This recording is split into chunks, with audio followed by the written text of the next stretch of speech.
한국 부동산 진짜 거품일까? 여러분, 요즘 부동산 가격을 보면 어떤 생각이 드시나요? 이건 아무리 봐도 거품이다.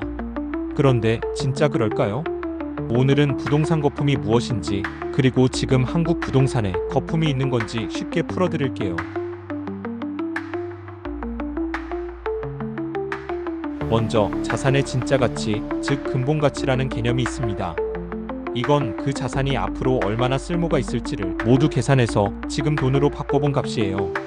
쉽게 말해 이 집이 앞으로 나에게 얼마나 도움이 될까? 그걸 계산한 게 근본 가치입니다.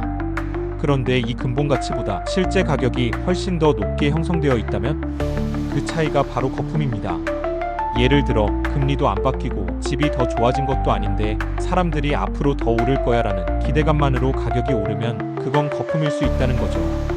그런데 거품인지 아닌지 어떻게 알 수 있을까요? 문제는 여기서부터입니다. 그 자산의 미래 가치가 얼마인지, 또 할인율을 얼마나 적용할지 정확히 아는 게 거의 불가능하다는 거예요. 그래서 많은 경제학자들은 거품은 터지고 나서야 알 수 있다 라고 말합니다.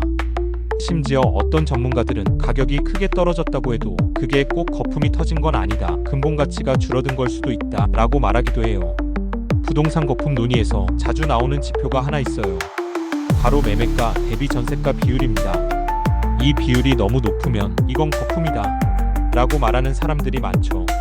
그런데 이 역시 완벽한 기준은 아닙니다. 왜냐하면 금리가 낮아져도 매매가는 오를 수 있고 미래 가치가 높아질 거라고 생각돼도 매매가는 오릅니다. 전세가만으로 거품을 판단하긴 어렵다는 이야기예요. 그렇다면 왜 거품이 생길까? 전문가들은 보통 두 가지 상황에서 거품이 생기기 쉽다고 말합니다. 첫 번째, 공급이 원활하지 않을 때. 두 번째, 정보가 불확실할 때. 즉, 집이 부족하거나 사람들이 진짜 가치를 제대로 알기 어려울 때. 사람들은 막연한 기대감으로 가격을 더 올리는 경향이 있다는 거죠. 거품을 없애려면 어떻게 해야 할까요? 세금 올리고 대출 막으면 되지 않나요? 이런 생각하실 수 있지만 사실 그렇지 않습니다. 세금이나 금리 조정으로 가격이 떨어질 수는 있어요. 그런데 그건 거품이 빠진 것이 아니라 근본 가치 자체가 낮아진 것일 수 있습니다. 마무리하겠습니다. 한국 부동산에 거품이 있는지 정확히 말하긴 어렵습니다. 거품은 생각보다 복잡한 개념이고 단순히 가격만 보고 판단할 수 있는 건 아니기 때문이죠. 중요한 건 왜 가격이 오르고 있는지, 정보가 제대로 전달되고 있는지, 공급은 충분한지를 차분히 살펴보는 것입니다.